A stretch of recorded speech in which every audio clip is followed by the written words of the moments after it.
Hello. Okay.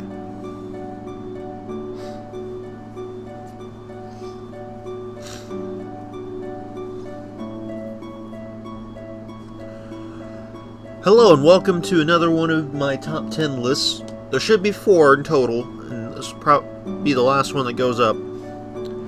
This is the top 10 anime of 2019. So again, like with all the other lists,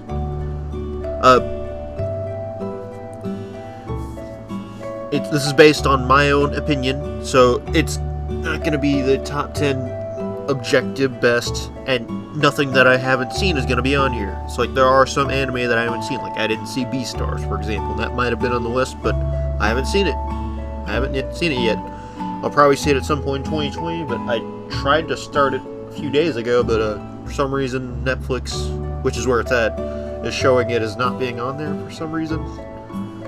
But whatever. Anyway, so again, this is going to be based off of stuff that I've seen in 2019, not simply stuff that came out in 2019, which I think there's only like maybe a couple, maybe 3 things on here that aren't from 2019. But I am happy to say that I think this is probably like the most quality-filled list, weirdly enough. Like, I don't think 2019 was that great a year for shows in particular, but also kind of for movies and games as well for me. But anime, it was definitely a strong year. Like all the top 5, I think could have been number 1 in any different year, but I happened to watch them all in the same year, so they're 2 through 4 just kind of stuck not being number 1. But goddamn, are all 5 of them amazing. And of course, the rest of the list is great too. I really, really like all these things in this list. So let's get into it real quick. We're already taking enough time. So number 10, JoJo's Bizarre Adventure Parts 3 and 4, which are known as crap. It's eluding me at the moment. But damn it. Why am I not remembering? They are known as, let me see, JoJo's Part 3, Stardust Crusaders, and Diamond is Unbreakable, respectively. So, I really, really like Stardust Crusaders, which is, basically them going on an adventure to go kill Dio. And it's basically the one that has the big meme of Jotaro and Dio fighting. And I had a lot of fun with that series. I don't think it's the JoJo's is like the greatest thing ever, which I know if I have any JoJo's fans watching this, I'm gonna get killed. And Diamond is Unbreakable was pretty good for the most part, okay at some parts. And I like them both, which is why they're on the list. But, I don't think they were number 1 in my eyes. Like, I really like JoJo's, but JoJo's isn't like the number 1 thing ever for me. So, on to number 9. Food Wars, Season 1. I've yet to watch the later seasons yet, but I did watch Season 1, and this anime is so fucking funny. I love it. Like, they've made the art of eating food into, like, the most, like, sexual thing imaginable, where a girl will eat something and be like, oh, this ain't that good, then all of a sudden, like, oh! And it's just hilarious to see them keep reusing that in all these like different ways and like adding so much variety to it. And like the food looks really damn good, which I know you could say for like any cooking show ever, because that's kind of the point. They gotta make the food look really good. But like, damn, I'm usually a picky eater, but I want to eat most of this shit because it looks really good. So on to number 8, which is that time I got reincarnated as a slime. So I really love this anime for taking the isekai twist and just having so much fun with it. Like, the story kind of falls apart a few episodes in, where it just becomes like this, instead of just being like an actual story, just kind of like the slime's overpowered, no one can do anything about it, so we just kind of live under his oppressive regime. Although he's not all that oppressive, really, but still. But they have fun with it. It's usually pretty funny, and Slime Isekai is actually pretty creative with its like fighting and that sort of thing. It's been a while since I've watched it, though. It was like the very beginning of the year. So number 7, My Hero Academia Season 4. So I think this anime gets a lot of crap by the people that are, like, you know, well-versed in anime. And I think it's better than a lot of people give it credit for. But it's also worse than a lot of, like, the people that have only seen, like, this and Naruto give it credit for. Like, it's not perfect by any means, not really. It has a lot that it could do better. The fight scenes aren't quite as good as they should be, I think. Like, Studio Bones, if I remember correctly, but they're really good at, like, taking a manga and bringing it to anime, but they don't really add much, I don't think. Anyway, Season 4 is really good. So far, it's mostly gone over the events of, with Overhaul and Eri. And I will just say real quick that, Mirio is best boy, and his fight with Overhaul was really, really damn good. It's getting overshadowed by Deku's fight, but Mirio is like the real hero here. I love him. And My Hero Academia is really good. If you haven't watched it, it is definitely worth watching. Go check it out. So number 6, and this is the one that might possibly be considered not anime by some people, but I'm just going to include the list because why the hell not? Castlevania Season 2. Castlevania is a really, really good series. Like, they've made such a good series. I've never played the Castlevania games, but I didn't need to enjoy this series. Like, I realized that that knowing some of the characters might have, like, made some of the impacts even greater for some of this, but I could also tell that the story was not directly correlating with the games at all. Even just having never played the games, I could tell, like, yeah, this ain't following the games. Like, they do a really good job at their animation, their fighting. I don't think Season 2 was quite as strong as the first season, but it was still very, very good, which is why it's up here in the list. Number 6. So number 5, which is my big classic entry on the list. Code Geass. Okay, so my opinions on Code Geass are kind of weird, because obviously I like it a lot, that's why it's number 5 on the list, but you also might be saying, like, wait, that's an all-time classic, what's it doing at number 5? It should be number 1. If you saw it this year, it should beat everything out, right?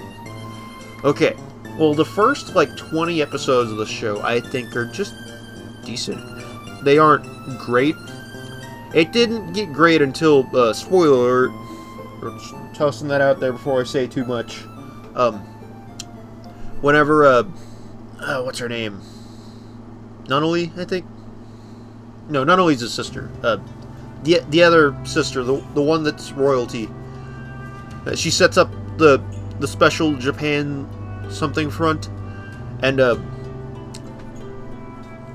then his powers end up messing up at that point, and he accidentally gives her the idea to kill all the Japanese people, and it takes the show from, like, being good to being fantastic after that point, where everything was, like, just a series of, like, gut punch after gut punch. Like, after that point, the rest of Season 1 and all of Season 2 were pretty much fantastic.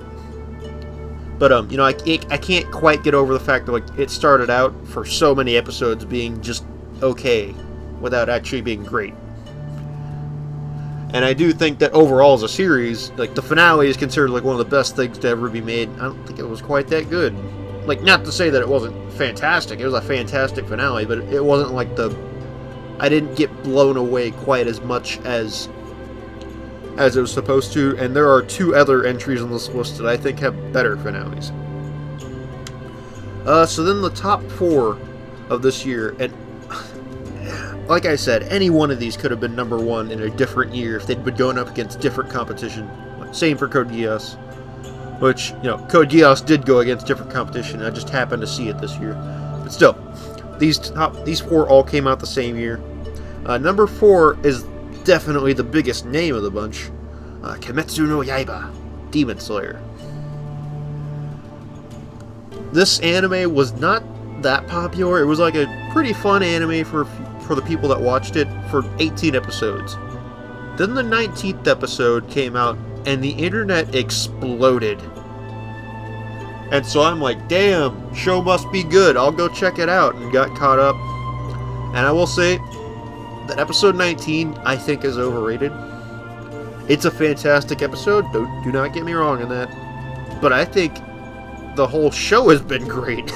And that this has just been consistent with the rest of the series. Not like a phenomenal episode that goes beyond the rest of the series. I think it's just been in line with the rest of the show. And that people have just been sleeping on the other fights. Also, Nezuko is baby and must be protected at all times. I just love whenever they have like the low-res versions of them in the background. They're so cute. So number 3, and I think this one might be controversial because I know a lot of people would probably want this at number 1. Vinland Saga. This is one of the ones that I think had a better finale than Code Geass. Because, okay, well, I read the manga first because I'm like, damn, from what I've heard, this thing's really good. I want to read the manga first, then watch the anime. So I read the manga up to the point where I read through like the farm arc, I think, and then I'm like, okay, season 1 definitely can't go past this point. I'll go ahead and start watching the anime.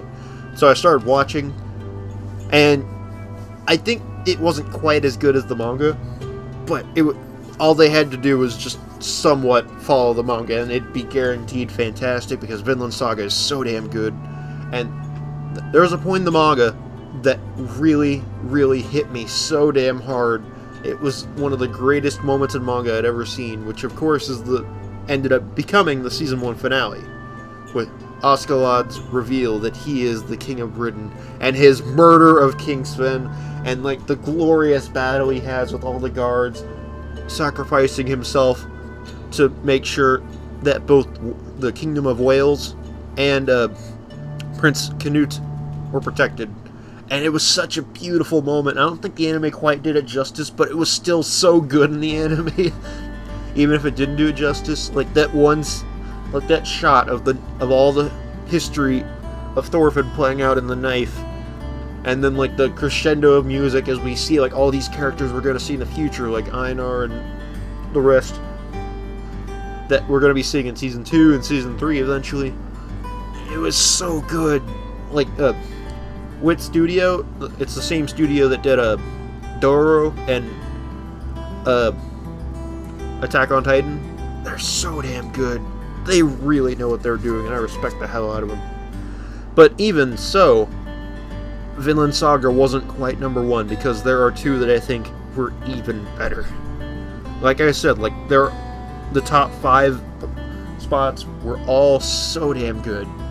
This was such a good year for anime. So number 2, Kaguya-sama, Love is War. I'm not usually one to like watch like romance stories like this, but this blew me out of the water. Like, it was so damn good. Because like this was basically a romance story that followed like Death Note. It was so good. With them each trying to, because something you gotta understand is that they are both the main characters, which are Kaguya, and I can never remember that dude's name, but he's really cool too. The main guy character, we'll call him President, because that's Kaguya usually calls him. But anyway, they're both so prideful, and it dawned on me after I'd watched the series that they're both tsunderes, which makes the anime even better in my eyes, because it's like, what if 2 tsunderes like each other, and neither one wants to admit it because they're tsunderes? And it just ends up becoming this like epic battles of wits trying to get the other person to admit that they like the other one, and it's so good. And this is the other one that had the finale that, oh my god, I cannot say enough good things about that final episode. If you've seen it, you know what I'm talking about. The fireworks scene. God, it's been so long since I've seen a finale that good. Part of me wishes that they ended on that note, but I can completely get why they made sure to set the status quo in the final part of the episode instead of ending it on that. But still, like, my god, what a great finale for Kaguya-sama Love is War. But even as great as this was, it was not #1 in my book. And so I think a few of you that know anime and know it came out this year are probably doing like a mental check of like what's left and probably have an idea of what I have as #1. But first, let's go over honorable mentions real quick, which I have One Punch Man Season 2, which, just real quick, I will say, I think it's being overblown that it's worse than Season 1. I think it's been really great. I've liked Season 2 so far. So I haven't finished all of it. I think it's still airing on Toonami. But anyway, the next honorable mention is Fire Force. It's been pretty good. Hasn't blown me away, but it's been pretty good. And then the third honorable mention is Rising of Shield Hero, which, yeah, that's pretty good too. And so finally, #1 on my list of the top 10 anime of 2019, The Promised Neverland. I was not ready for this thriller. Like, I'd heard some people talking about how good the show was, and I'd be like, alright, it's probably gonna be good, I'll go check it out. And I was not ready. The main trio of Emma, Norman, and Ray are so damn good. I don't think I've seen a trio of characters quite this good. And so after finishing the anime, I'm like, damn, I need more. I really need more. So I read the manga, and at first Norman in the show, whenever I watched it, was my favorite because like he's so cool. I really like Norman, and he's got such a big heart, and I loved him. But and Emma honestly was kind of my least favorite of the three, just because she seemed like just a bit more of a stereotype than the other two, I think. As, you know, just the red-haired protagonist who loves her friends and family and wants to protect them at all costs. Where have we seen that before?